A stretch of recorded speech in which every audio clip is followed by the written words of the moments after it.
Hello and welcome to Shri Ram IAS. आप सबका स्वागत है इस सेशन में where every day we start discussing and we continue the discussion of this book.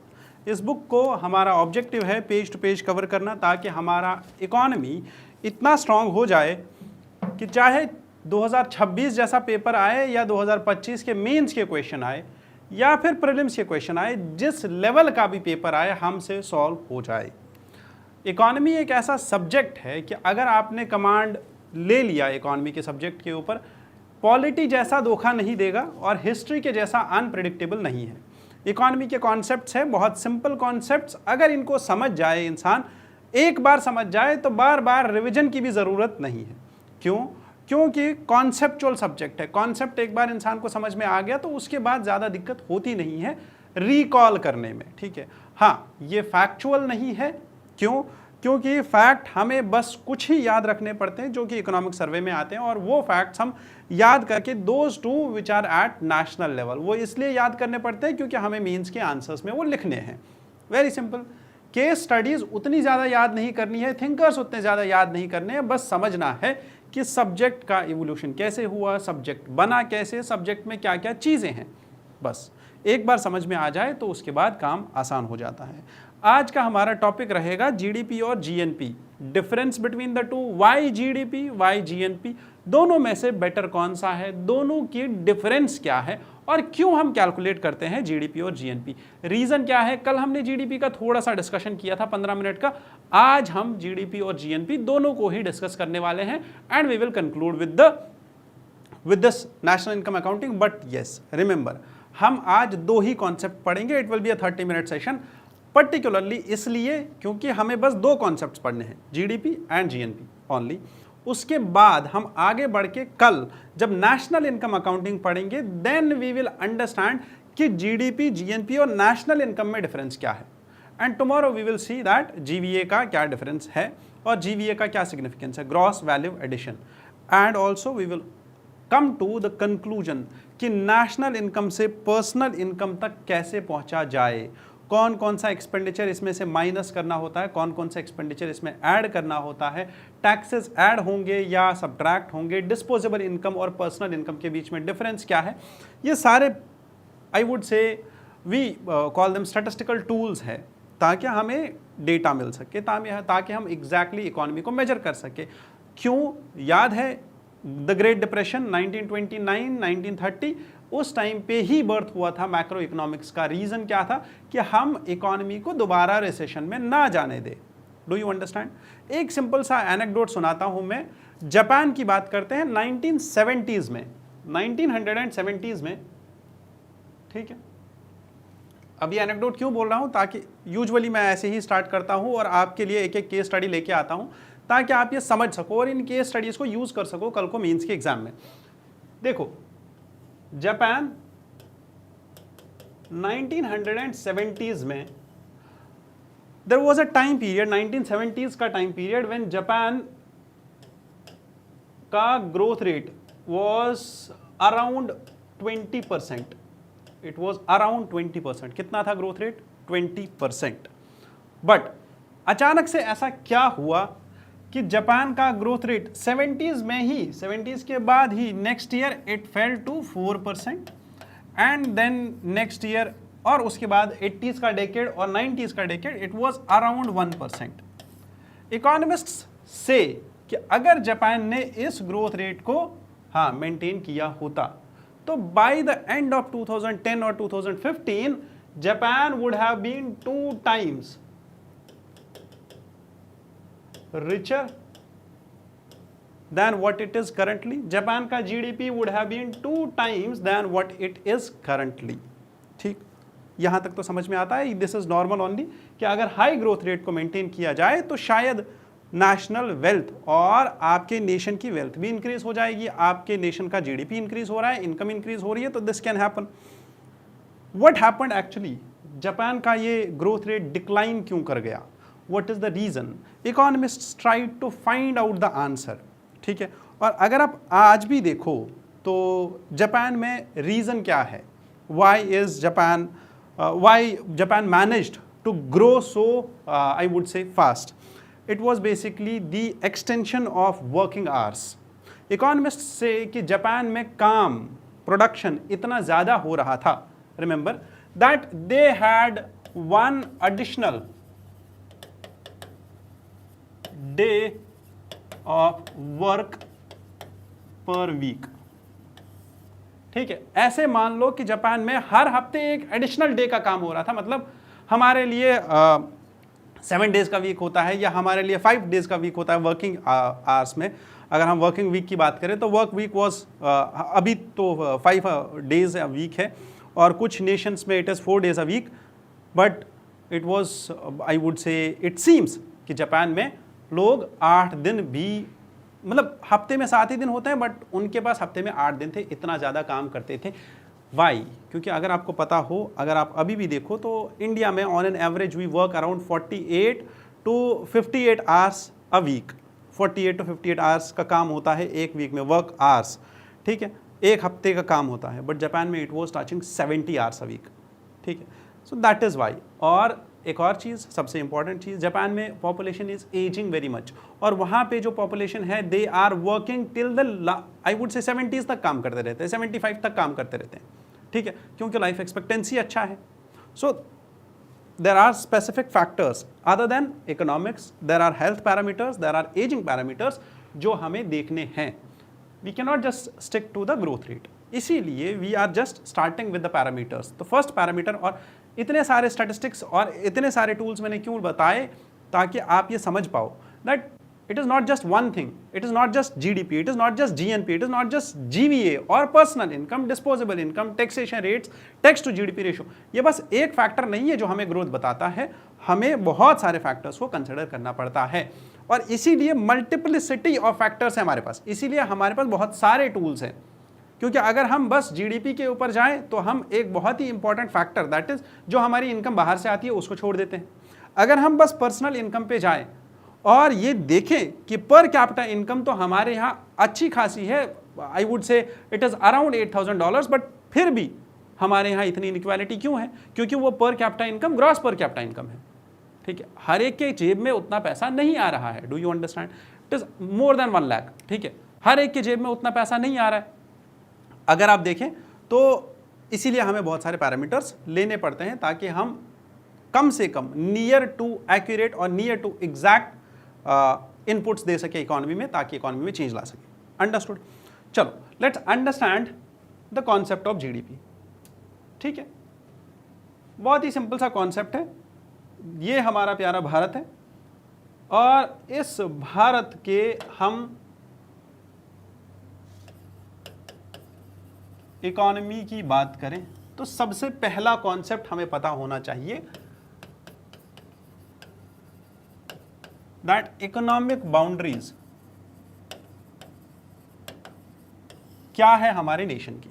ठीक है, जब हम जीडीपी की बात करें तो हमें पहले टेरिटरी का पता होना चाहिए, दैट हमारी इकोनॉमिक टेरिटरी कहां तक की है। ठीक, और जब हम इकोनॉमिक टेरिटरी की बात करें तो क्या ये बस जो हमारा लैंड बॉर्डर है, क्या इसके अंदर ही हमारा इकोनॉमिक बाउंड्री है या फिर इससे बाहर भी है? यहाँ पे अगर मैं बताऊं, from the coast till 3 nautical miles we call it, this is the state territory. State और coastal territory. So again from the base line, ये जो बेस लाइन है यहां से लेके 12 नॉटिकल माइल्स तक we call it what?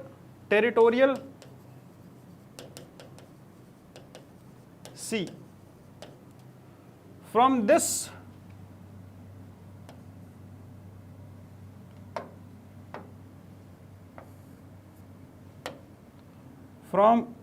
Point जहां पे हमने 12 किलोमीटर बताए, यहां से यहां तक 12 nautical miles, not kilometres, this is known as contiguous zone. ठीक है, इसके बाद 76 नॉटिकल माइल्स, और I would say baseline से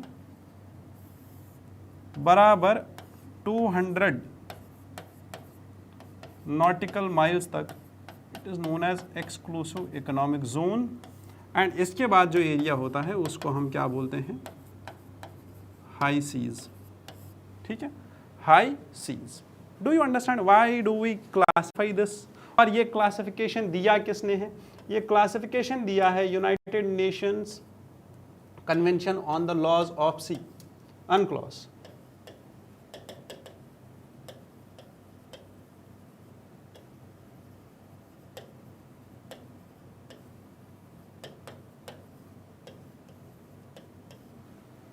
चलो एक और एग्जांपल देता हूं मैं अभी। रिसेंटली 2025 के ही साल में, it was in the month of I think सितंबर और अक्टूबर, when we got to know night time study was done. Night time light study कि किस एरिया में, इंडिया के किस एरिया में रात को ज़्यादा देर तक क्या लाइट जली रहती है, लोग सोते नहीं हैं। It was in the I would say regions of Bihar, और पर्टिकुलरली हमारे मेट्रोपॉलिटन सिटीज़ में तो होता ही है, but in some regions of Bihar the night time light increased. इसका मतलब क्या है, वहाँ पे इकोनॉमिक एक्टिविटी ज़्यादा हो रही है। That also signifies something that Bihar is producing now more and its GSDP is increasing. So that is why we study all of these factors. और इसीलिए अब इकोनॉमिक टेरिटरी को समझने के लिए this is our economic territory. ठीक है, यहाँ तक हमारे पास सॉवरेन राइट्स होते हैं, टेरिटोरियल सी में भी हमारे पास सॉवरेन राइट्स होते हैं, कोस्टल टेरिटरी में भी हमारे पास सॉवरेन राइट्स होते हैं, और एक्सक्लूसिव इकोनॉमिक जोन तक हम, और हाँ यहाँ पे इनोसेंट ट्रांजिशन भी होता है, innocent passage.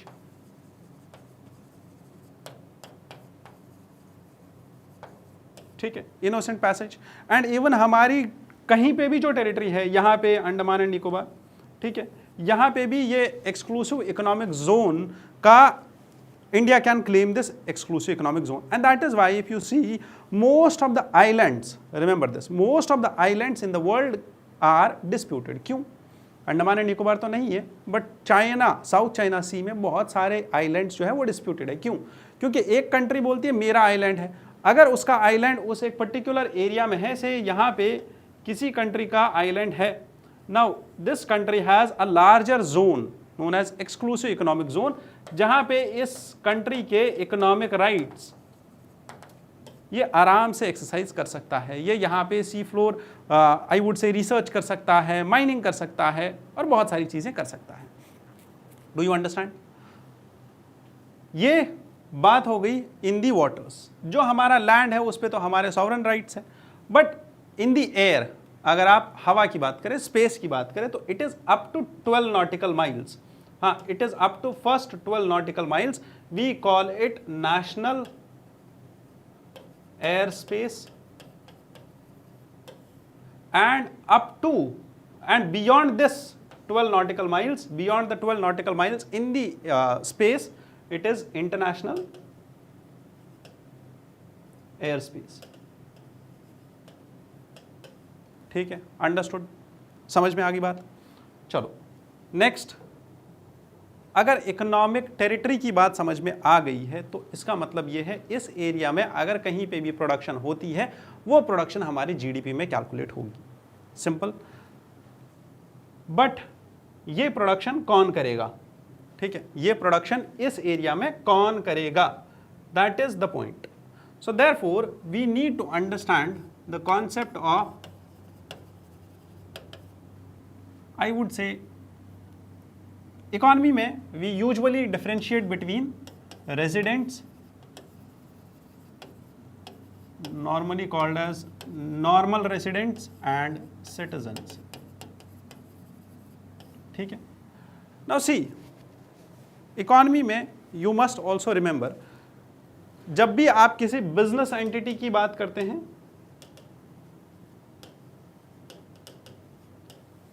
business entity is itself a person separate to the owner of the business. ठीक है, से फॉर एग्जाम्पल मैंने कोई फैक्ट्री लगाई, अब ये फैक्ट्री रजिस्टर्ड कैसे है? Say this business entity is sole proprietorship, और this business entity is a partnership, और this business entity is a limited partnership और लिमिटेड लायबिलिटी पार्टनरशिप।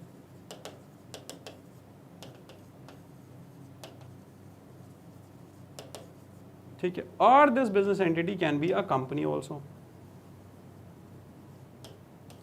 ठीक है, now this classification is based on what, the ownership of this company. ठीक है, company के owners कौन होते हैं? इस कंपनी के शेयर होल्डर्स, जिसके पास जितने शेयर है उसके पास उतनी ओनरशिप है। से मेरे पास टाटा के 1% शेयर्स है, नॉट 1 शेयर, 1% शेयर्स, तो it means I am the owner of Tata, 1% owner of Tata group, simple. ठीक है, अगर मेरे पास 1% भी शेयर है तो sole proprietorship means it is your company, you are solely owning the company, and remember liability of debt on this I would say firm, liability of debt of this firm lies on the owner of this firm. Similarly partnership में भी वही होगा।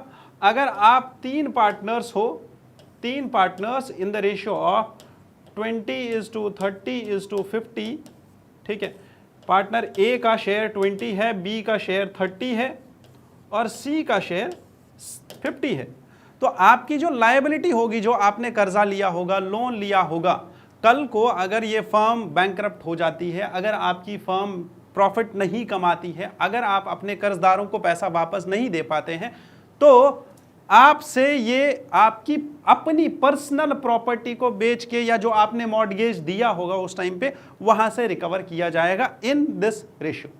Do you understand this? Simple.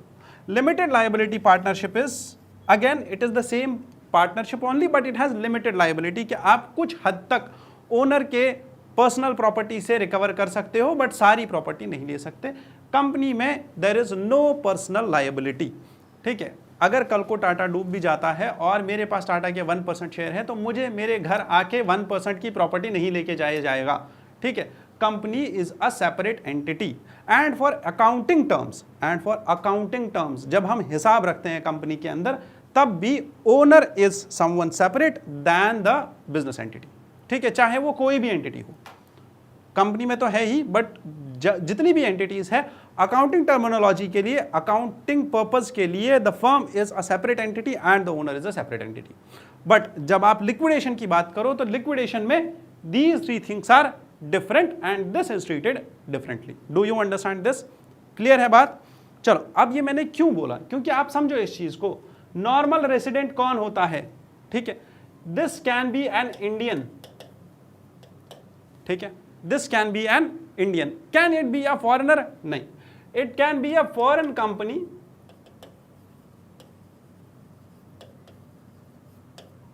ठीक है, or I would say simply put it this way, it can be a company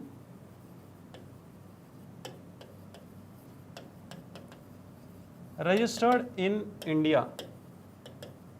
ठीक है, or it can be an organization whose majority decisions are taken in India। ठीक है, और its corporate office for taxation purpose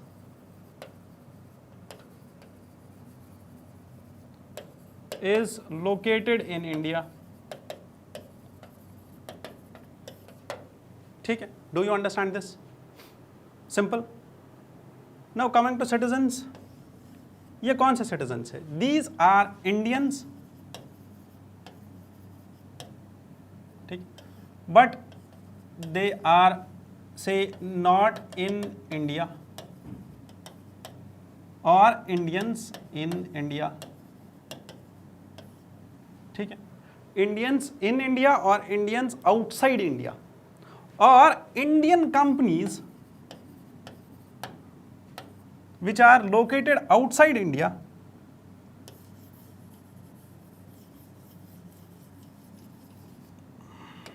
और Indian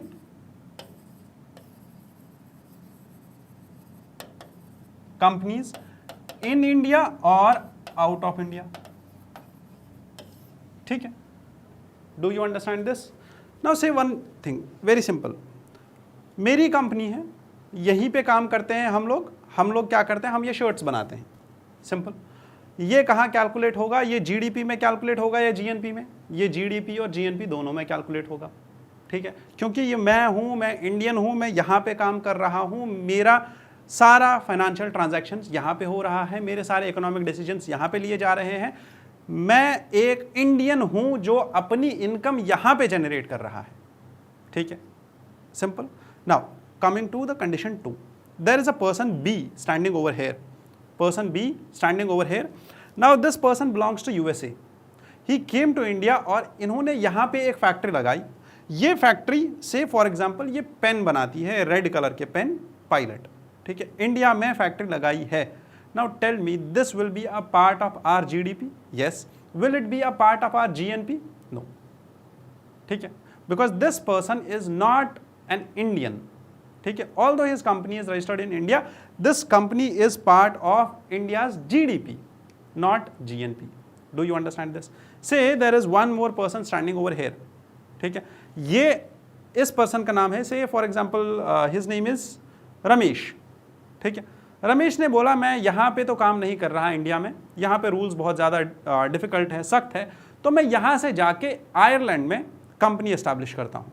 ठीक है, इसने अपनी कंपनी आयरलैंड में लगाई, वहाँ पे ये प्रोड्यूस कर रहा है, say for example he is producing these bottles in Ireland. ठीक है, अब आयरलैंड में जो प्रोडक्शन हो रही है वो आयरलैंड का जीडीपी है, बट ये रमेश इंडियन बंदा है, ये हमारा जीएनपी है। Do you understand this? Simple. चलो, अभी तक अगर कुछ समझ में नहीं आया है, इतना समझ में आ गया, कॉन्सेप्ट सारे समझ में आ जाएंगे। ठीक है, चलो लेट्स अंडरस्टैंड जीएनपी, और जीएनपी के साथ साथ ही I will be telling you GDP का डिफरेंस क्या क्या है। ठीक है, so what is GNP? GNP basically is the total economic value created by a nation's residents both at home and abroad। जो हमारे नेशन के रेसिडेंट्स है, मतलब हमारी, हाँ ये समझो इस चीज को। ठीक है, पहला दीज आर इंडियंस और दीज आर इंडियन कंपनीज। ठीक है, say for example those Indian companies, Tata, ये लोकेटेड है इंडिया में, बट टाटा का एक subsidiary which is Jaguar located in UK, it is functioning in UK. Tata जो इंडिया में है this is part of our GDP, but Tata जो यूके में है this is part of our GNP. Do you understand this? चलो आगे चलते हैं। ये हमने डिस्कस कर लिया, बट कुछ पॉइंट्स है जो मैं यहां पे रिपीट करना चाहता हूं। 3 नॉटिकल माइल्स याद रख लेना, दिस इज स्टेट टेरिटरी और कोस्टल वाटर्स, बेस लाइन से 3 नॉटिकल माइल्स ये एरिया, उसके बाद बेस लाइन से 12 nautical miles, starting baseline से 12 nautical miles, this is known as territorial sea. यहाँ पे हमारे सॉवरेन राइट्स होते हैं, even on airspace, water column, deep sea, up air, in the air. मतलब ये जो 12 नॉटिकल माइल्स है ये हमारी सॉवरेनिटी है, ज़मीन के अंदर, पानी के नीचे और आसमान में, पूरा जो ये वर्टिकल कॉलम है ये पूरा कॉलम हमारी सॉवरेनिटी में आता है। ठीक है, इवन सब सॉइल भी, सॉइल के अंदर भी जो है वो भी हमारा ही है, that is India's national wealth. Do you understand this? और यहाँ पे इनोसेंट पैसेज का राइट कौन देगा? अगर किसी भी बाहर के शिप को इस एरिया से निकलना है तो वो इनोसेंट पैसेज का राइट इंडिया उसको देगा, परमिशन इंडिया देगा। ठीक है, understood. Then comes the continuous zone, यहाँ लिमिटेड एनफोर्समेंट होता है, ये 12 के बाद और 12 नॉटिकल माइल्स होते हैं, यहाँ पे पेट्रोलिंग वगैरह होती है ताकि हमारी टेरिटरी में कोई आए ना, कोस्ट गार्ड्स वगैरह यहाँ पे पेट्रोलिंग करते हैं। और यहाँ पे इकोनॉमिक, आई वुड से sovereign rights, political sovereign rights थोड़े कम होते हैं। नाउ एक्सक्लूसिव इकोनॉमिक जोन की बात करें तो यहाँ हमारे पास सॉवरेन राइट्स होते हैं, बट किस चीज़ के लिए? Exploration only. Exploration, exploiting, conserving and managing living plus non living resources of water column and underlying the continental shelf. इस एरिया में अगर कुछ भी ऐसा है, चाहे वो लिविंग है या नॉन लिविंग, उसके ऊपर हमारे इकोनॉमिक राइट्स हैं। एक्सप्लॉयटेशन और एक्सप्लोरेशन दोनों हो सकता है यहाँ पे, कंजर्वेशन भी हम कर सकते हैं, मैनेजमेंट भी कर सकते हैं। Do you understand this? चलो, starting from this 12 nautical miles के बाद यहाँ तक, this is the continental shelf जहाँ तक ये एंड होता है। 200 नॉटिकल माइल्स तक इकोनॉमिक जोन आ गया, उसके बाद beyond 200 nautical miles this all is known as high seas. ये high seas it is usually 200 nautical miles के बाद इसको इसलिए बोला जाता है बिकॉज यहाँ पे फिर अबाइजल प्लेन आता है, कॉन्टिनेंटल आई वुड से स्लोप आता है, उसके बाद अबाइजल प्लेन आता है और उसके बाद बाकी सब चीज़ें हैं। And this comes under seabed, I would से international seabed authority ISA, which at some point of time gives a nation exploration rights into high seas also। जैसे हमारा मत्स्य 600, मत्स्य 6000 एक मिशन है हमारा समुद्रयान करके, उसमें we are exploring the deep sea, ठीक है, सी बेड। चलो डन, यहाँ तक ये रिविजन हो गया इसका। हाँ, what is GNP? GNP is the measure of monetary value of goods and services which are produced by country's residents. Residents भी मैंने बोल दिए, both domestic and international economic contributions offering a holistic view of economic activity, ठीक है। GNP का formula बहुत simple है, it is GDP plus net factor income from abroad, ठीक है। चलो, what is GNP?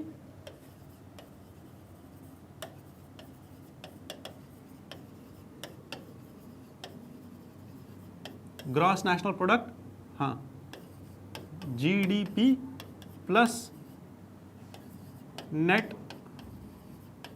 Factor income from abroad.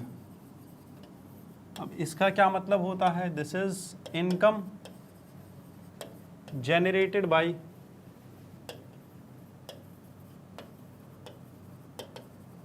Indians abroad minus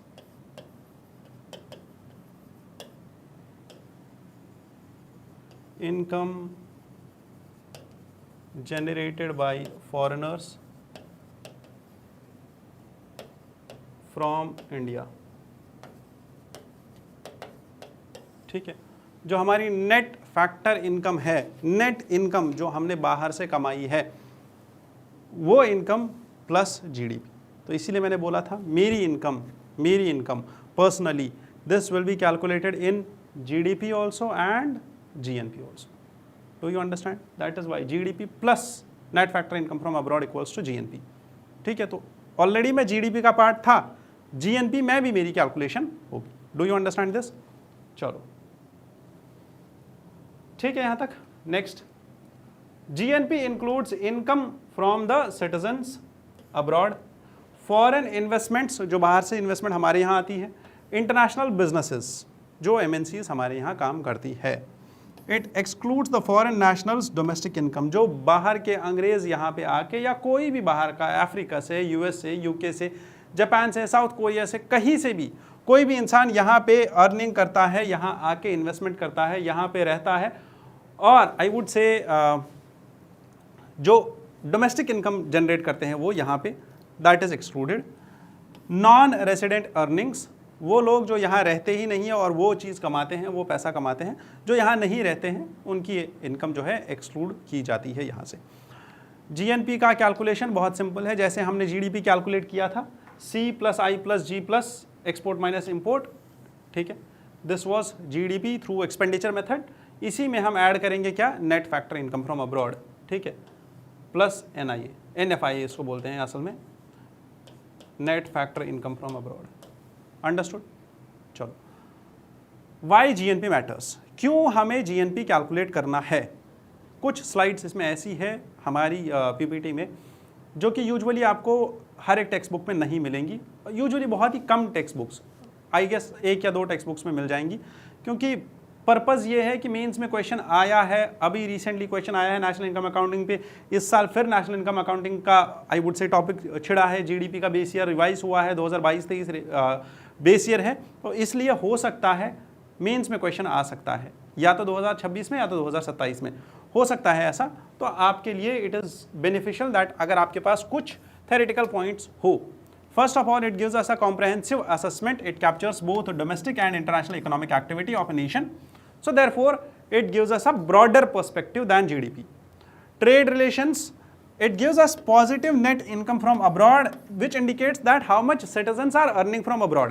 ये हमें ये भी बताता है कि हमारी इकोनॉमी असल में ओपन कितनी है, बाहर से हम क्या क्या उठा के ला रहे हैं, बाहर से हम कितनी इनकम ला रहे हैं, ये उस चीज़ का भी एक इंडिकेटर है. Further, income distribution. It highlights how the income is distributed among the residents. हाँ, जो हमारे रेसिडेंट्स हैं उनके बीच में इनकम डिस्ट्रीब्यूशन कैसा है.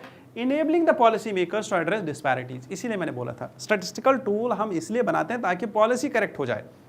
आई विल शो यू, चाहे वो कोई भी टूल हो, छोटे से छोटा टूल, चाहे वो माइक्रो इकोनॉमिक्स हो, मैक्रो इकोनॉमिक्स हो, इन्हीं लेक्चर्स में आई विल शो यू कैसे छोटे से छोटा टूल, छोटे से छोटा पैरामीटर इकोनॉमी का, चाहे आप बहुत ही सिंपल कॉन्सेप्ट पढ़ लो, वेबलन गुड्स, गिफन गुड्स पढ़ लो, बहुत छोटे कॉन्सेप्ट्स है, ड्यूरेबल गुड्स पढ़ लो. हमें लगता है कि यार ये किस काम का है, क्यों पढ़ाना है, माइक्रो से तो क्वेश्चन नहीं आते हैं. गलत कॉन्सेप्ट है ये. I will show you how everything is used for economic policy making. ठीक है, चलो. Global comparisons, it allow us meaningful comparison between countries and so that हमारी कंट्री का दूसरी कंट्री के साथ कंपैरिजन हो जाए, कंपैरेटिव एनालिसिस हो जाए. GNP for policy formulation. हाँ, पहली चीज, हमारा जो पॉलिसी मेकर्स है they leverage the GNP data to craft effective economic policies, effective economic structure, economic strategy decisions, designs यहाँ से डेराइव होते हैं, यहाँ से बनाए जाते हैं. This informs trade policy, developmental plans, tax policy planning भी यहाँ से की जाती है. मुझे एक चीज़ समझाओ आप, ठीक है. Wasn't it GNP which actually revealed to us, क्या रिवील किया जीएनपी ने हमें, कि जो आप अभी टैरिफ्स की वजह से, ट्रंप एडमिनिस्ट्रेशन के टैरिफ्स की वजह से जो हमारा एक्सपोर्ट रुक गया, उस चीज़ को अब हम कैसे रिकवर करें. Wasn't it GNP which actually tells us कि जो H1B वीज़ाज हैं, वीज़ा जो हम यूएस की एम्प्लॉयमेंट के लिए हमारे लोगों को लेना पड़ता है, उसकी फ़ीस अभी रिसेंटली $1 लाख कर दी गई थी. किसने? ट्रंप एडमिनिस्ट्रेशन ने. That was one more, I would से, उस वीज़ा की अगर फीस इंक्रीज हो रही है तो हमारे जीएनपी पे क्या असर पड़ेगा, हमारी रेमिटेंसेस पे क्या असर पड़ेगा. Do you understand this? That is why taxation, tax policies, they get inspired or influenced by these. Investment decisions, people invest, foreign investment. मतलब एक सिंपल सी बात बताता हूं मैं, अभी 2 दिन पहले का बात है, 2 दिन पहले की बात है, यूएस ने इंडिया के कुछ गुड्स के ऊपर 12.5% का एडिशनल टैरिफ लगा दिया. ठीक है, अब इसकी वजह से कल और परसों के दिन में स्टॉक मार्केट में ब्लड बाथ देखने को मिला, जिसकी वजह से क्या हुआ, स्टॉक मार्केट डाउन चला गया. अब मुझे एक चीज़ समझाओ आप, ये स्टॉक मार्केट इंडिया का डाउन हुआ, क्यों हुआ? बिकॉज ऑफ यूएस का टैरिफ. अब यहाँ से जो इन्वेस्टमेंट निकलेगी, जो लोग का नेगेटिव पर्सपेक्टिव आ गया, लोगों का सेंटिमेंट नेगेटिव हो गया कि यार इस स्टॉक मार्केट में अभी अभी ब्लड बाथ हुआ है तो हम अपना पैसा निकाल लेते हैं. उन्होंने पैसा निकाला बिकॉज एक सेक्टर में ब्लड बाथ हुआ तो उसका कॉन्सिक्वेंस, डोमिनो इफेक्ट बाकी सारे सेक्टर्स पे भी पड़ेगा. अब यहाँ से पैसा निकला, वो कहाँ जाएगा? वो यूएसए जाएगा. ठीक है, वो बाहर के स्टॉक्स में इन्वेस्ट होगा. That is how investment decisions are guided by GNP also. ठीक है, developmental programmes of entire population are guided by this. Challenges in measuring GNP, first of all data calculation थोड़ा सा एक हमारे लिए चैलेंज हो जाता है, बिकॉज इनकम को ट्रैक करना थोड़ा डिफिकल्ट है. करेंसी फ्लक्चुएशंस होती रहती है. Last year we saw dollar 80 से लेके 100 तक फ्लक्चुएट किया. ठीक है, 80 रुपीज़ $1 से लेके 100 रुपीज़ $1 तक फ्लक्चुएट किया पिछले 2 साल में. तो इस फ्लक्चुएशन की वजह से आप एग्जैक्ट नंबर नहीं निकाल सकते हो at a particular point of time. Globalisation which is in itself a complex thing poses challenges. ये अभी समझ में आ जाएगा कि ग्लोबलाइजेशन की वजह से क्या चैलेंज है. जब हम आयरलैंड का एक केस स्टडी पढ़ेंगे तब समझ में आएगा. ठीक है, there are some limitations to GNP calculation, like informal sector को ये कवर नहीं करता है. वैसे ही इनकम रेपरेशंस, जो फॉरेनर्स ने यहाँ पे इनकम कमाया वो उठा के लेके जा रहे हैं या यहीं पे इन्वेस्ट कर रहे हैं, that is one more thing. ठीक है, income earned abroad may not be immediately repatriated. जो मेरे यहाँ मेरी कंपनीज है, I will give you an example. हमने रशिया से तेल खरीदना शुरू किया था लास्ट ईयर. ठीक है, जब हमारा ट्रंप के साथ, यूएस एडमिनिस्ट्रेशन के साथ, पर्टिकुलरली हमारा आई वुड से ईरान के साथ थोड़ा सा हो गया था. हम वेस्ट से तेल नहीं खरीद रहे हैं, हमने रशिया से तेल खरीदना स्टार्ट किया, कोल खरीदना स्टार्ट किया. हमारा इन्वेस्टमेंट हुआ, ठीक है, रशिया में, सखैलिन में हमने इन्वेस्ट किया और वहाँ पे आप समझो इस चीज़ को, ठीक है, हम प्रॉफिट कमा रहे हैं। क्यों प्रॉफिट कमा रहे हैं? क्योंकि हम वहाँ इन्वेस्ट कर रहे हैं, हम ऑयल ड्रिलिंग कर रहे हैं, हम वहाँ से ऑयल निकाल रहे हैं और उस ऑयल को हम यहाँ लेके आ रहे हैं, हम बेच रहे हैं, रिफाइंड ऑयल बेच रहे हैं, अब वहाँ से हम प्रॉफिट कमा रहे हैं, बट वो प्रॉफिट वहीं पे स्टक है, वो हमारे देश आया ही नहीं। क्यों नहीं आया? काफ़ी टाइम तक स्टक रहा, उसके बाद लाया गया क्योंकि एक्सचेंज सिस्टम कुछ नहीं था। रशिया को स्विफ्ट से निकाल दिया गया था, रशिया से हम पैसा वापस नहीं ला रहे थे। रशिया और इंडिया के बीच में जो ट्रेड हो रहा था वो ट्रेड भी नहीं ठीक था, हमारा अग्रीमेंट भी रबल में हो रहा था, हम सेटलमेंट रेनमिनबी में कर रहे थे पहले। क्यों? क्योंकि रशिया डॉलर का पार्ट नहीं था, रशिया को स्विफ्ट सिस्टम से निकाल दिया गया था, रशिया डॉलर नहीं यूज कर रहा था। इवन हाँ, यूएस और रशिया के इस टसल की वजह से गोल्ड और सिल्वर के भी प्राइसेस इंक्रीज हो गए, because people started doubting dollar as an international currency and there were multiple other currencies। तो ये सारे फैक्टर्स होते हैं जो यूजुअली हाँ इनकम रिपैट्रिएशन में थोड़ा सा बाधा डालते हैं, लिमिटेशंस आती है। इसकी वजह से हम एग्जैक्टली ये नहीं बता सकते कि जो मैंने प्रॉफिट, मेरी कंपनी ने जो प्रॉफिट से साउथ कोरिया में कमाया वो इसी साल यहाँ आ जाएगा, ठीक है। It may take time.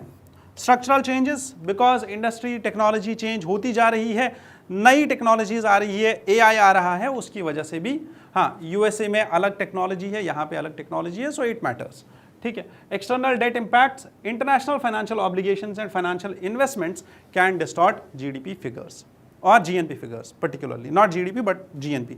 GDP पे थोड़ा इंपैक्ट आ सकता है, जीएनपी पे ज़्यादा इंपैक्ट आएगा, ठीक है। Now understanding GDP versus GNP, मैंने बोला था GDP is total value within the borders, domestic activities only, all the income within the borders, formula याद रखनी है, C plus G plus I plus X minus M, domestic performance limited to domestic output only, total value by residents anywhere in the world, total of residents, total output by residents anywhere in the world, domestic and international activities, domestic भी और international activities भी, resident income from abroad, ठीक है, जो बाहर हमारे लोग रह रहे हैं वहां पे पैसा कमा रहे हैं, वो जो इनकम यहाँ आ रही है, that is a part of GNP, it is GDP तो था ही इसमें प्लस NFI है, अंडरस्टूड। हाँ, global residents and comprehensive global view, done यहाँ तक।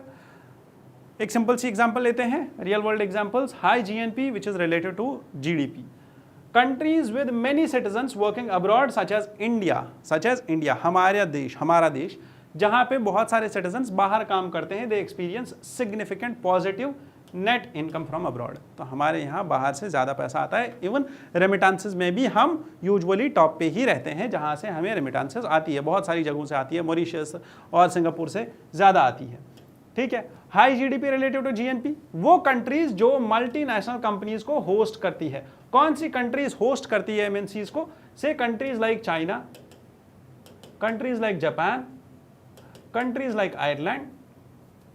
इसीलिए इंडिया चाहता है क्या? हमारा जीडीपी ज्यादा हो रिलेटिव टू जीएनपी। क्यों? क्योंकि जब हम बाहर की कंट्रीज को होस्ट करेंगे, इसका मतलब हमारे यहाँ एफडीआई ज्यादा आएगा। So a question from my side is very simple, आपको क्या लगता है, जीडीपी ज्यादा इंपॉर्टेंट है या जीएनपी ज्यादा इंपॉर्टेंट है? Now tell me this, because Indian government, मेरा एक हिंट था ये, that Indian government is focusing on increasing GDP then GNP, ठीक है, ज्यादा फोकस हमारा जीडीपी पे रहता है। So which one is better? GDP is better. So therefore, whose profits are repatriated may have higher GDP than GNP. ठीक है, जहां हमारी जो countries which are hosting multinational companies MNCs जिस कंट्री में ज्यादा होंगी वो कंट्रीज, ठीक है। So GNP increases GNP, this increases GNP relative to GDP, while as higher GDP relative to GNP, this increases the domestic production, it benefits the foreign entities more than the domestic residents. Do you understand this? चलो, very simple, last में take away है बहुत simple सा, that both GDP and GNP, or GNP is a comprehensive measure than GDP. GNP is a comprehensive measure than GDP. Comprehensive measure in economic terms. It is essential for policy making, however, it has a lot of limitations. Differs from GDP because GDP does not calculate net factor income from abroad. Understood यहाँ तक? Difference भी समझ में आ गया। यहाँ पे we focus on where is the production, GDP में where is the production, और जीएनपी में we focus on who is producing, कहाँ प्रोड्यूस किया उसका क्वेश्चन नहीं है, कौन प्रोड्यूस कर रहा है ये क्वेश्चन है जीएनपी में। ठीक है, समझ में आ गई बात। चलो एक एग्जांपल लेते हैं पहला, एक जर्मनी की फैक्ट्री है, German owned car factory in India. ये किसका पार्ट होगा हमारा, जीडीपी का। ठीक है, बट ये पार्ट होगा जर्मनी के जीएनपी का। अंडरस्टूड। नेक्स्ट एग्जांपल लेते हैं टिकटॉक का। टिकटॉक चाइनीज कंपनी है, ठीक है, बट ये ऑपरेट कर रही है यूएसए में, इसकी वजह से रेवेन्यू आ रहा है। ठीक है, अब इसका जो ऑफिस यूएस में होगा वो यूएस के जीडीपी में कैलकुलेट होगा, बट इसका जो ऑफिस, इसका जो आई वुड से प्रॉफिट होगा that will go to GNP of China. ठीक है, जो इसका प्रॉफिट होगा वो कहां जाएगा, चाइना के जीएनपी में। Understood. It contributes to GDP of USA but GNP of China. हाँ, एक चीज याद रखनी है, that is closed economies. Closed economies का NFIA, net factor income from abroad of closed economies is always zero. बताओ क्यों? क्योंकि ना तो ये इंपोर्ट करते हैं, ना एक्सपोर्ट करते हैं, ना तो बाहर इन्वेस्ट करते हैं, ना तो बाहर के किसी को अपनी कंट्री में इन्वेस्ट करने देते हैं। A perfect example is north Korea. ठीक है, डन है यहां तक। जापान का एग्जांपल ले लें तो जापान इज हाईली ग्लोबलाइज्ड, इसीलिए मैंने जापान के केस स्टडी से ही स्टार्ट किया था पहले 1970 से लेकर अभी तक। With many MNCs operating abroad, Japan की एमएनसीज बाहर के देशों में काम कर रही है। जापान, याद रखना, जापान की एमएनसीज बाहर के बहुत सारे देशों में काम कर रही है, इन्वेस्टमेंट कर रही है। दैट इज वाई जापान का GNP is more than that of Japan GDP, क्योंकि लोकल में प्रोडक्शन कम है। जापान छोटा सा आइलैंड नेशन है। China corresponding to this, China is somewhat in contrast. क्यों? क्योंकि चाइना का GDP is much more than its GNP, क्योंकि चाइना से इन्वेस्टमेंट बाहर नहीं जा रहा है, चाइना के अंदर इन्वेस्टमेंट आ रहा है। ठीक है, people are investing into China, setting up their own basis in China, assembly line, production line सारा चाइना में सेटअप कर दिया। ठीक है, so now GNP is catching up with belt and road initiative. इसीलिए चाइना ने क्या किया, अब बाहर के देशों में इन्वेस्टमेंट करना स्टार्ट कर रहा है through belt and road initiative. जो रोड बना रहा है, सीपेक बना रहा है, उसके थ्रू पोर्ट्स एस्टैब्लिश कर, पोर्ट्स बना रहा है, रोड बना रहा है, रेलवेज बना रहा है। इंडिया का GDP is slightly more than its GNP, क्योंकि हमारा जो इनबाउंड एफडीआई है, इनबाउंड एफडीआई जो बाहर से एफडीआई आ रहा है वो ज्यादा है comparatively to what we are investing outside. Done, that's it. Why GDP matters more, क्यों जीडीपी ज्यादा जरूरी है जीएनपी से? बहुत सिंपल सी बात। पहली चीज, जीडीपी हमें हेल्प करता है एम्प्लॉयमेंट क्रिएशन में, और जीडीपी में सबसे इंपॉर्टेंट चीज ये है कि ये हमारी सॉवरेनिटी के अंदर है। हम चाहे तो इकोनॉमिक ईजिंग कर सकते हैं, हम चाहे तो इम्पेटस दे सकते हैं, बट जीएनपी में क्या दिक्कत है, वो बाहर के देश के कंट्रोल के हिसाब से चलेगा, उनकी फिस्कल पॉलिसी के अकॉर्डिंग चलेगा, हमारी पॉलिसी के अकॉर्डिंग नहीं चलेगा। Do you understand? larger control of GNP is with, or net factor income from abroad is with the foreign nation. Demand and supply, it boosts local demand, increases local supplies and moderates the inflation, which GDP, not GNP. Foreign reserves, जितना हमारे पास FDI आएगा उतने ही हमारे forex reserves increase होते जाएंगे, इसीलिए GDP is better than GNP. Understood? GNP has an advantage too, that is India benefits from remittances, or we are one of the largest nations who receive remittances. ठीक है, done है यहाँ तक। Ireland का एक एग्जाम्पल देता हूँ मैं यहाँ पे। देखो, बहुत सारे नेशंस में ऐसा होता है कि इन्वेस्टमेंट अट्रैक्ट करने के लिए, मतलब एक बहुत ही सिंपल सा एग्जाम्पल देता हूँ मैं। हमारे यहाँ जो रेमिटांसेस आती है, ठीक है, या रेमिटांसेस छोड़ दो, हमारे यहाँ जो सबसे ज़्यादा फॉरेन डायरेक्ट इन्वेस्टमेंट आता है वो या तो सिंगापुर या तो मॉरिशस से आता था। अभी रिसेंटली टॉप पे सिंगापुर है। बट क्यों आता है यहाँ से? बिकॉज ये जो कंट्रीज़ हैं ये वो कंट्रीज़ हैं जिन्होंने अपने यहाँ टैक्स बहुत कम रखा है, इनके यहाँ कॉरपोरेट इनकम टैक्स बहुत कम है। अब इससे क्या होगा सर, अगर किसी कंट्री में से फॉर एग्जांपल मेरी कंपनी है, हाँ आई हैव अ कंपनी,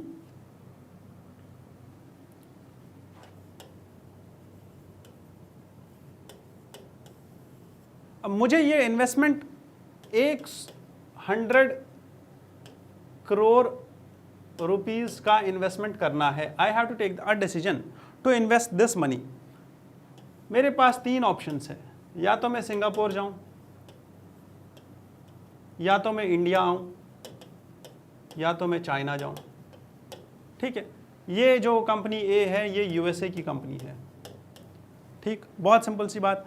पहली चीज, मैं क्यों इन्वेस्ट कर रहा हूं, मेरा लॉजिक क्या है इन्वेस्टमेंट का, बहुत simple, profit.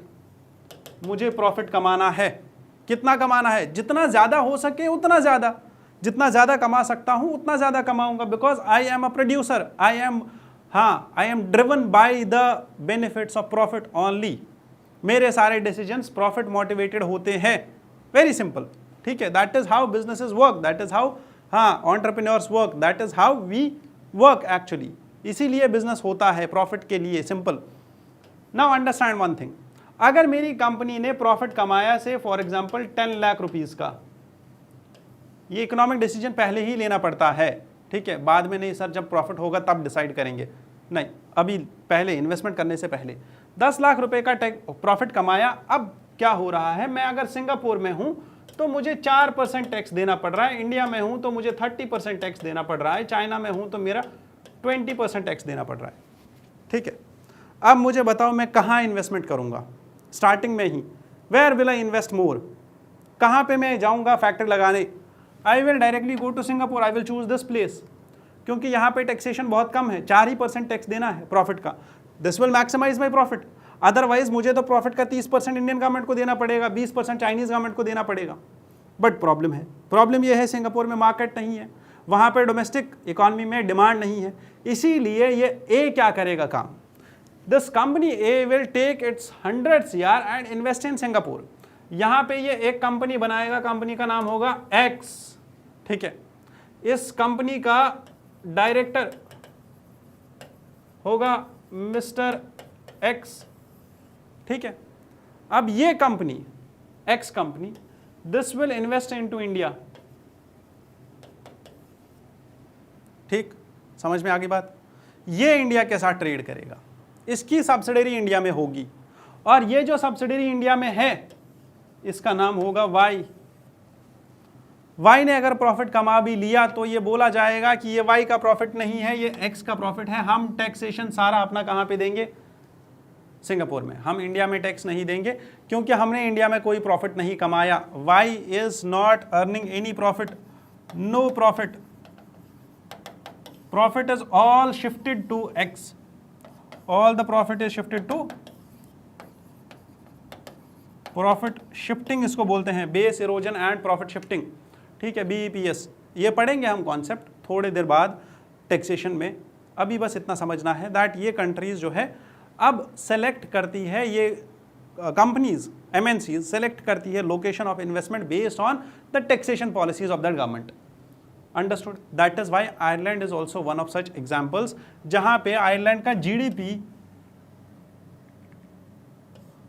GDP exceeds its GNP। क्यों?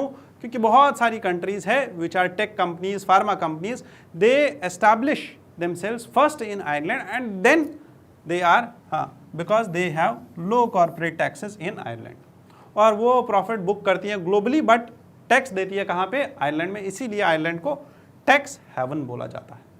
डू यू अंडरस्टैंड कि एक कंट्री का GDP ज़्यादा हो सकता है, GNP कम हो सकता है, GNP ज़्यादा हो सकता है, GDP कम हो सकता है, सिंपल।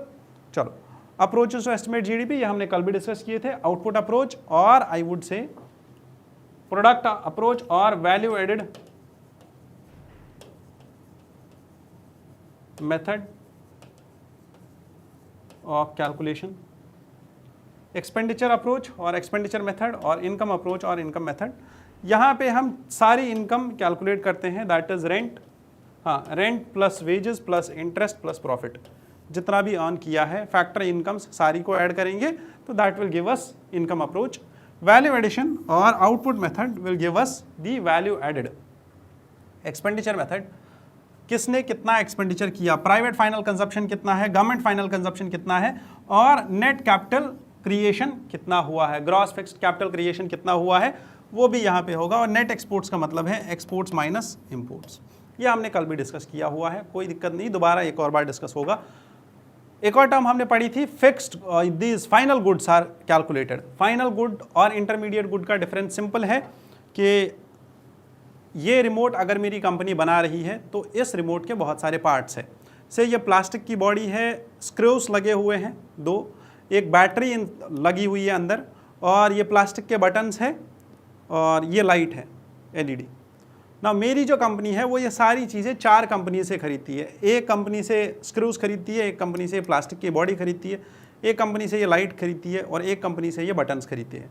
ये सारी चीज़ें इंटरमीडिएट गुड्स है। जब ये सारी एक जगह असेंबल होंगी और लास्ट में ये रिमोट बनेगा इस टेलीविज़न के साथ या इस बोर्ड के साथ, तब जाके इसको फाइनल गुड बोला जाएगा। तब तक ये सारे इंटरमीडिएट गुड्स हैं, इनको कैलकुलेट नहीं करेंगे, जो फाइनल गुड बनेगा उसी को कैलकुलेट करेंगे, क्योंकि ऑलरेडी ये सारे गुड्स का कॉस्ट इसमें इंक्लूडेड है।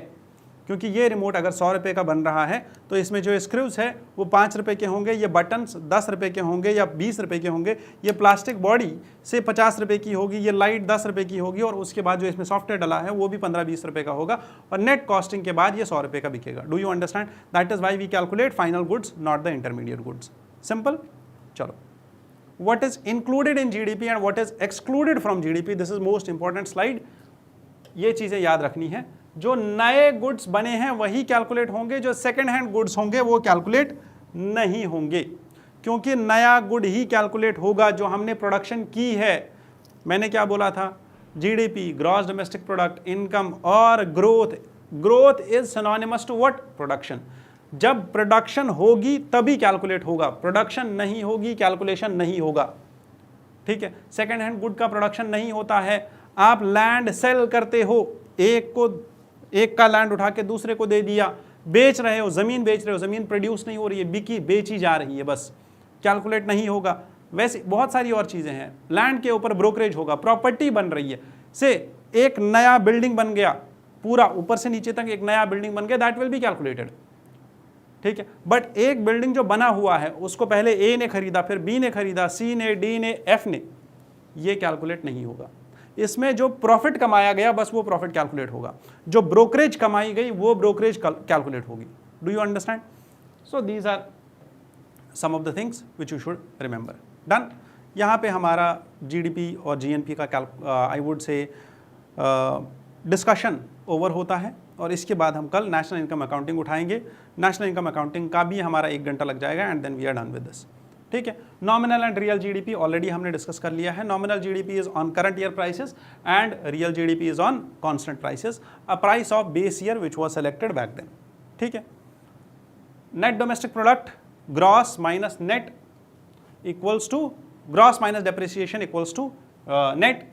Gross value added that is GDP minus net product taxes and productivity metrics. ठीक है, प्रोडक्ट टैक्सेस और प्रोडक्शन टैक्सेस,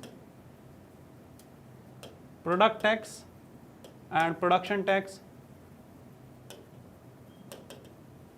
product subsidy,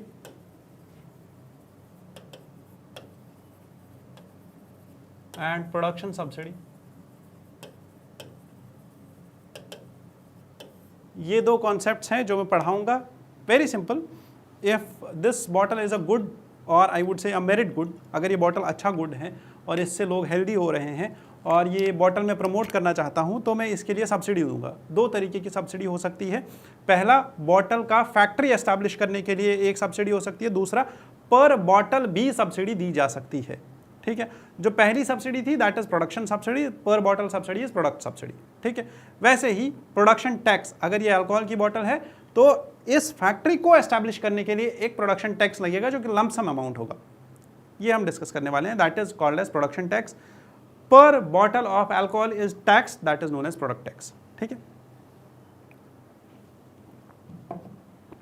ये अल्कोहल नहीं है। ठीक है, पानी। चलो, national income accounting provides the rules and methods to calculate and collect the measures, it provides us the methods, rules and methods to collect and measure economic growth data which is essential for our economy. And that is all for today. यहाँ पे हम रुकेंगे और कल we will finish national income accounting and बाकी सारे जितने भी पैरामीटर्स हैं बचे हुए वो सारे ख़त्म कर देंगे, नेशनल इनकम और पर्सनल इनकम सारी फैक्टर्स ख़त्म हो जाएंगे and then next chapter would be development. ठीक है, till then good bye, thank you for being here, जय हिंद।